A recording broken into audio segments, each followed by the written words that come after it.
Militer Rusia dan Ukraina memperbarui informasi dari garis depan konflik dalam 24 jam terakhir.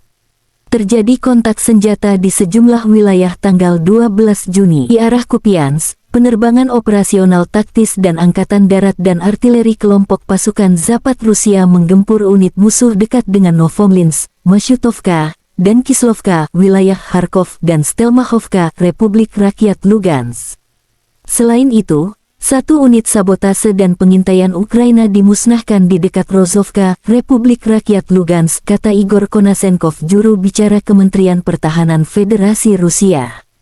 Kerugian musuh berjumlah lebih dari 35 tentara Ukraina, 3 kendaraan bermotor, dan 1 howitzer D-20 ke arah ini. Igor Konasenkov, juru bicara Kementerian Pertahanan Federasi Rusia, mengatakan secara total, Angkatan bersenjata Ukraina kehilangan 442 jet tempur dan 238 helikopter, 4.579 kendaraan udara tak berawak, 426 sistem rudal pertahanan udara, 9.915 tank, dan kendaraan tempur lapis baja lainnya.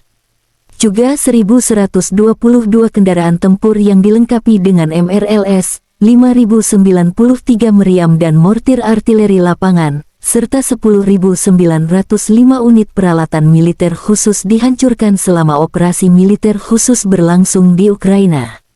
Laporan terpisah dari Kyiv, Angkatan Bersenjata Ukraina dalam pernyataan resmi tanggal 12 Juni mengatakan Rusia kehilangan 540 prajurit dalam sehari.